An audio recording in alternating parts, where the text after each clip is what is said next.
A session is a means of storing information temporarily on a server, and passing a means of identifying the session to and from a client. The information that is stored is related to a client. Think of entering a race. You are issued a race bib with a number on it. You will put the bib on prior to the start of the race and wear it throughout, only removing it when the race is over. As you pass the checkpoints in the race, the officials make a note of your bib number to ensure that you passed the checkpoint at a certain time. The data they record belongs to you as long as the race is happening. The race is the session. Your bib number is your identifier. The checkpoints are points of interaction that you have with the session. The data recorded is attributed to you as you interact within the session.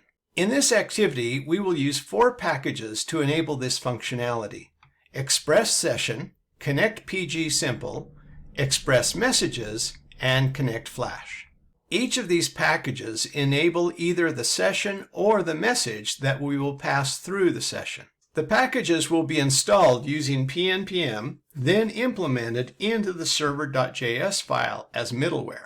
Middleware is a process that takes place between receiving the HTTP request and sending the HTTP response. It is in the middle. Our error handling functionality is also middleware. In the server.js file, prior to the View Engine and Templates section, a new middleware section will be added.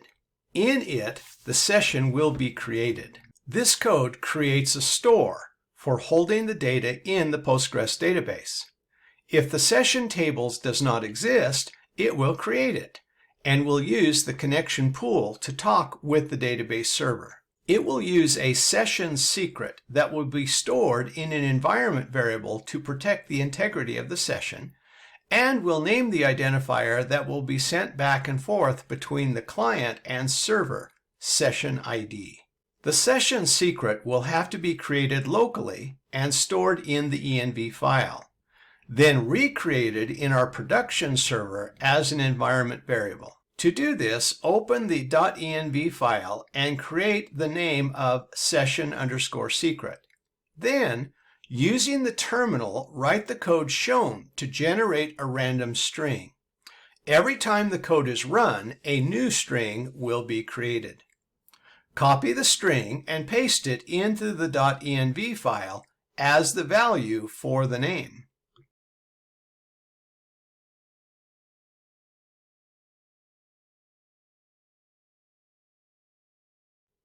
When done, log into the render.com web service and click the Environment item.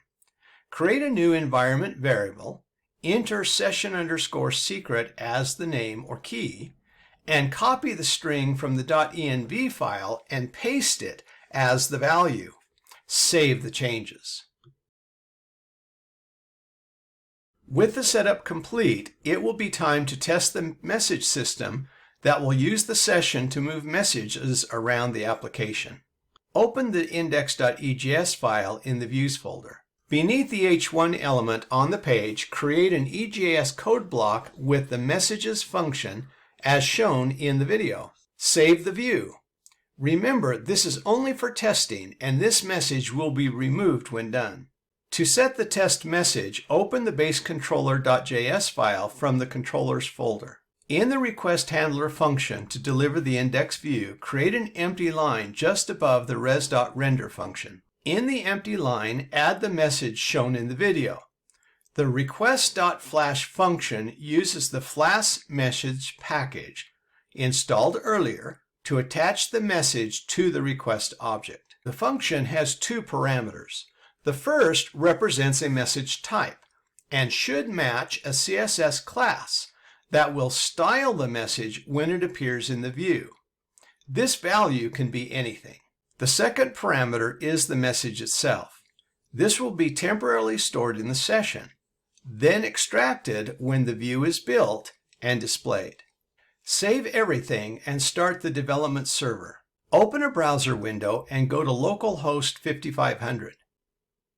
When the request of the index view is passed to the base controller, After having passed through the server.js file and the route, the session is built, the message is created and stored, and the view is built, extracting the message from the session and adding it to the view. When the view is delivered to the browser, two things have happened. One, the message should be displayed in the view. And two, using the Web Developer tool, click the Cookies tab and select View Cookie Information. There should now be a session ID cookie, and it should have a long string value. The value is a hashed string representing the session ID used to identify us as the client. This is the RaceBib number and will be passed back and forth between the client and the server in order to track our session, which was created for us. If everything worked, go ahead and remove the message from the base controller file and the message EJS block from the index.egs file. This setup is a one-time event. From now on, you simply create the message as part of the controller-based handler function and create the EJS message block in the view as needed. If you take a minute, you can also look at the VS Code terminal and see the queries that are occurring between the application and the session store in the Postgres database. When done, don't forget to stop the development server.